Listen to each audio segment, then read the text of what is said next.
Sebagai contoh, untuk mengatakan orang bukan Islam tak boleh guna perkataan Allah, adalah satu proposition yang bukan saja tidak bercanggah dengan Islam itu sendiri, malah bercanggah dengan perlembagaan sendiri.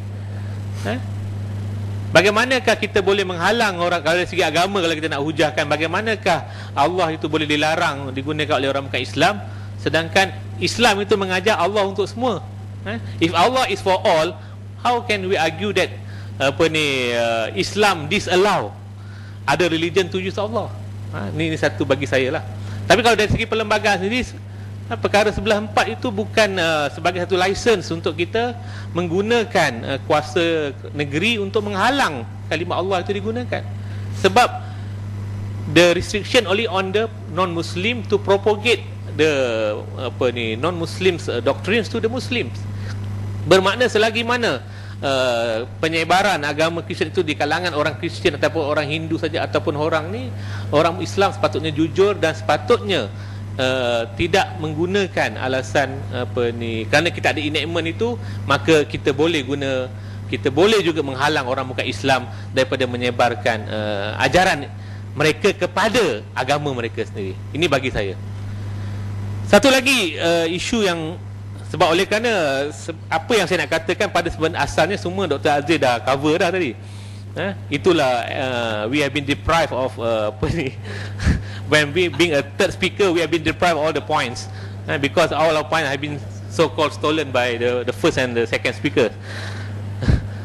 And my name also Cik Hanifa, another discriminate gender.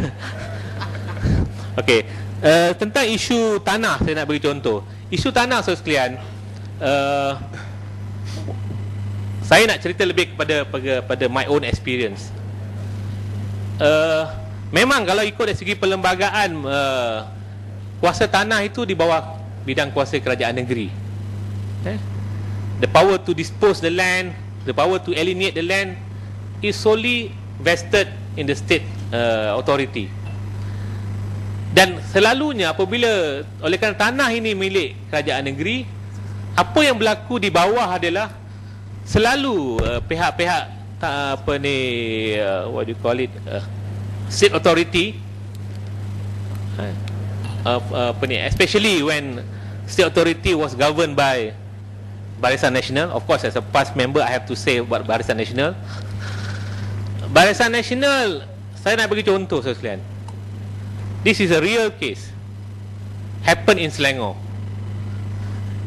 10 orang toll holders, they have cultivated the land since 1983. 10 orang ni tarikh yang sama were given TOL land. 10 orang ni diorang cultivated the land. And after few years, after I think 10 maybe more than 10 years, they applied for alienation to the state authority. Out of 10, 3 were deprived, 3 were denied. Sebab mereka ini daripada PAS. 7 orang lagi diterima, dapat alienation, bayar premium, dapat tanah. 3 orang ini tak dapat tanah. Dah tak dapat tanah, satu hal. Tanah ini pula diberi kepada 3 orang UMNO. Satu ketua wanita UMNO, satu ketua cawangan UMNO, satu lagi ketua bahagian UMNO di Gombak. So when they approach me, then they say, Cik Hanifa, can we go to the court and then ask for remedy ke daripada court? I said, if we have independent judiciary, mungkin you boleh menang lah. Okay, saya rasa when I advise him, the only cakap yang boleh selamatkan you ialah perlembagaan. Sebab perlembagaan mengatakan we cannot discriminate.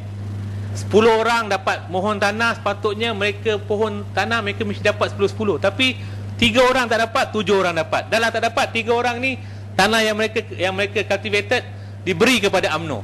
Dan UMNO pula dapat tanah terus jual kepada orang lain. Just imagine, saudara. Mereka dapat untung atas angin saja. Then we go to the court.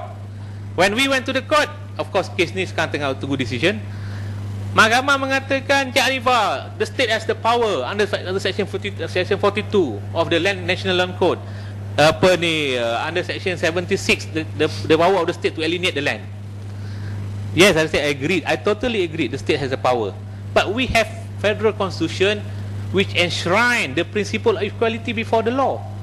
That means not only any law must not inconsistent with the federal constitution, even the administrative action.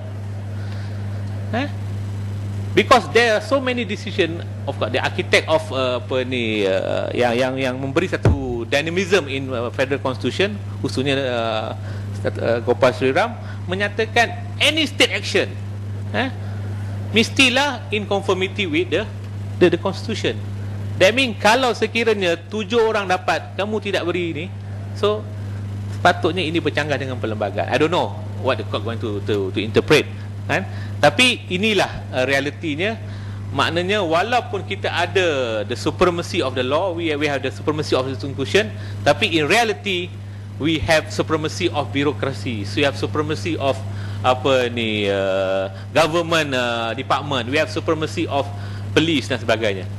Mungkin satu perkara yang saya mungkin out of sikit daripada tajuk ini, sebagai contoh, the federal constitution clearly said that every citizen in this country had the right to assemble peacefully without arms. Tapi that very right has been curtailed by the section 37 of the Police Act. That means when we want to assemble peacefully in this country, we are at the mercy of the OCPD. That means our freedom of assembly hinge on the one permit issued by OCPD. That means if OCPD refuse to grant license, all this right enshrined in the federal constitution is illusory, nothing, tak dapat apa-apa. This is what happened. That means even though we have supremacy of constitution, but in reality supremacy of the police, supremacy of the government department, supremacy of the bureaucracy replace supremacy, the constitutional supremacy. That's all saya rasa yang saya dapat sampaikan. Terima kasih. Terima kasih Encik Hanifah.